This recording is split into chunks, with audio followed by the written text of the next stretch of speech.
एक ही सवाल को 3 नियम से बनाएंगे, है ना। क्या करेंगे? 3 नियम से। तो पहला विधि है देखिए 64। अब हम 64 को 3 विधि से वर्गमूल निकालेंगे।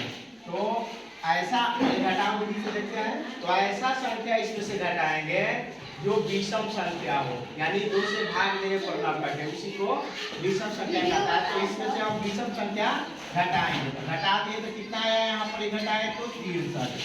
फिर 63 में से हम 3 घटाएंगे तो कितना आएगा यहाँ पर? 60 हो जाएगा। फिर 60 में से हम 5 घटाएंगे तो कितना हो जाएगा? 55। और फिर 55 में से हम 7 घटाएंगे तो कितना हो जाएगा? कितना हो जाएगा जी? 48। कितना हो जाएगा?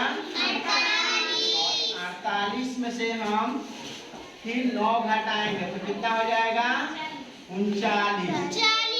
और 39 में से फिर हम 11 घटाएंगे तो कितना हो जाएगा? 28। और फिर 28 में से हम 13 घटाएंगे तो कितना हो जाएगा? यहाँ पर 15 में से फिर 15 घटाएंगे तो कितना हो जाएगा? 0। अब ध्यान दो, यहाँ कितना बार घटाए हैं? 8 बार।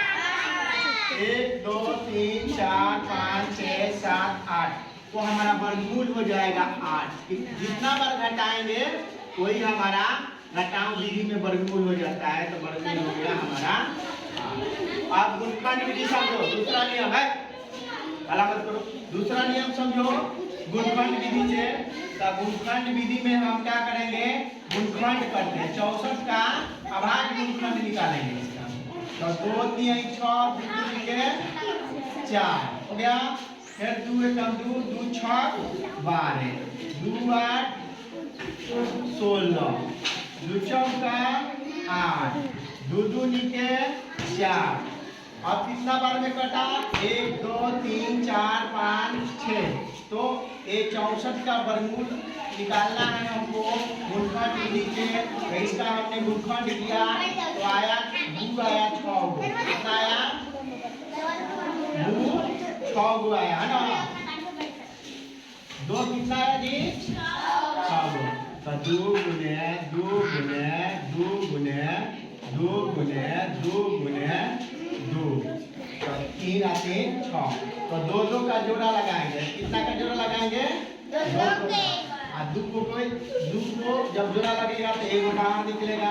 फिर यहाँ 2 जोड़ा लगा है तो 1 बाहर निकल जाएगा। फिर यहाँ 2 जोड़ा लगा है तो 1 बाहर निकल जाएगा। कितना हजार गुना करेंगे तो इसको? 2 दूनी का 4 4 दूनी का 8। तो वर्गमूल हमारा हो गया कितना? 8। यहाँ भी 8 और यहाँ भी 8 आया ना जी?